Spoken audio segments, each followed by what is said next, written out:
.357 Magnum ammo test, and today what I'm going to use is the Corbon 357 Magnum 110 grain jacketed hollow point. Very light for caliber, and I'm very interested in this ammo. I'm actually pretty excited to test it because it says it's rated at 1,500 feet per second.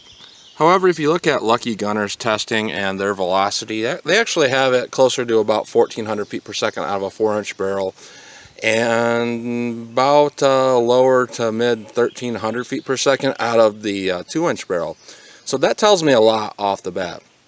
That tells me that that's a very fast burning powder, because the difference between 2-inch and 4-inch barrel they were getting was only about 60 feet per second.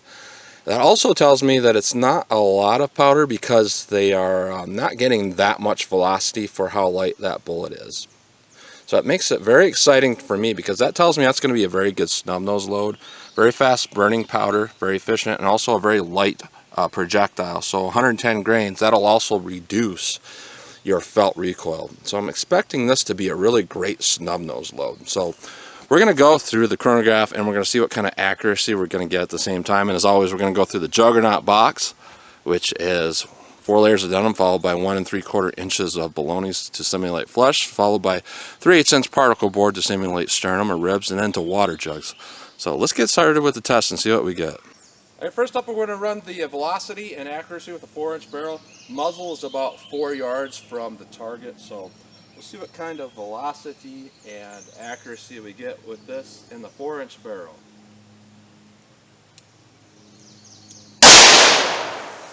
$1,719.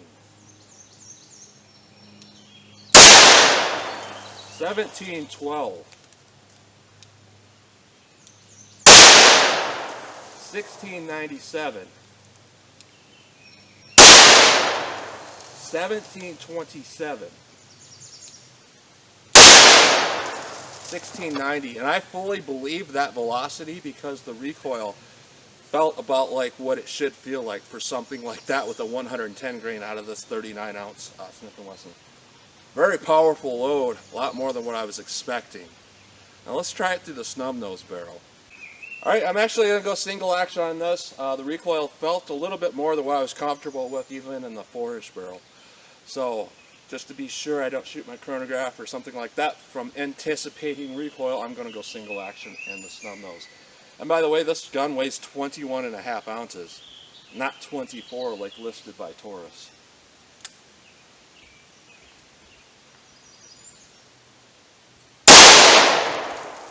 Got an error read on that one. I may have to back up just a little bit. We'll see what we get.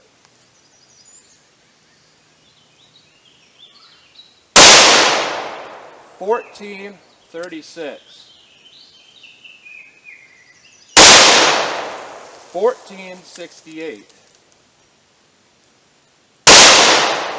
14.36. 14.35. I'll run one more.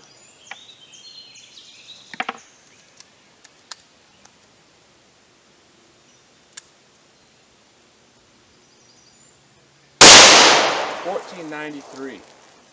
So we are getting a lot of velocity, a lot of energy out of even a short barrel. Recoil wasn't bad in the sense of what you normally feel with like a 158 grain, where it really pushes into your hand.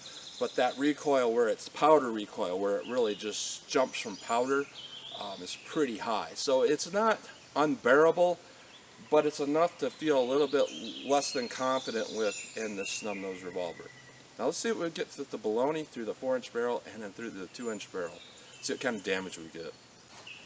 Alright, let's go through the baloney pack and into the water jugs with the 4-inch barrel. Remember, we're getting over 1,700 feet per second. Alright, let's see what it does.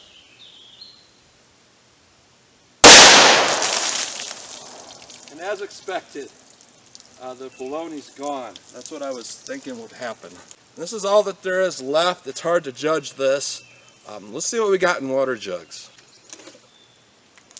Jug 1 is just absolutely annihilated. That's about the worst I've ever seen on the first jug of any cartridge I've ever tested. Jug 2. And I see it in Jug 2. That's pretty much what I expected as well, with that kind of velocity with a light bullet. So let's see what we got. And surprisingly, we did not get jacket separation. This is just a mangled piece of something here. Looks like most of it's there. We probably stripped off a little bit of lead there, but here's the back, here's the front. Pretty impressive explosion, and pretty impressive that that jacket didn't separate. So let's try the 2-inch barrel and see how that compares. Alright, 2-inch barrel with a 110 grade Magnum. Let's see what we get for damage.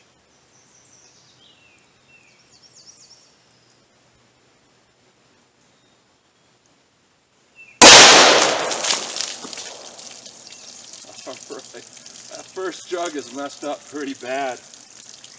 This is like fragmentation with baloney. Gonna need to wash that shirt. A little bit less than the 4-inch barrel. I got a nice shot on it.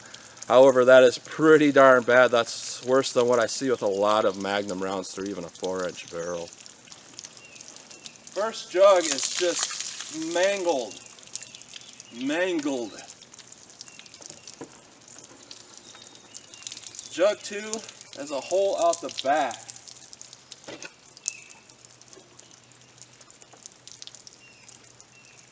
And there's a hole in Jug 3, but I don't see a projectile. But what I do see is in the box, there's pieces of bullet, pieces of lead,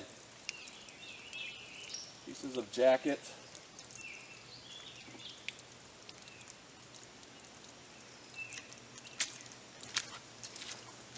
And this is all I'm able to recover. So we got jacket separation and fragmentation with the 2-inch barrel, which is kind of interesting because you would think we'd see more with the 4-inch barrel, but we got more with the 2-inch barrel. Pretty interesting. So overall, this ammunition, it's one of those ammunitions that's kind of, it's got its own little, I don't know how you call it, it's niche market.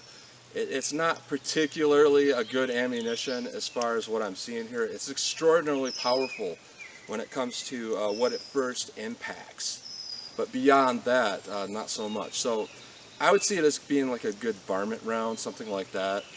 But as for two-legged protection, personal protection, a little bit questionable.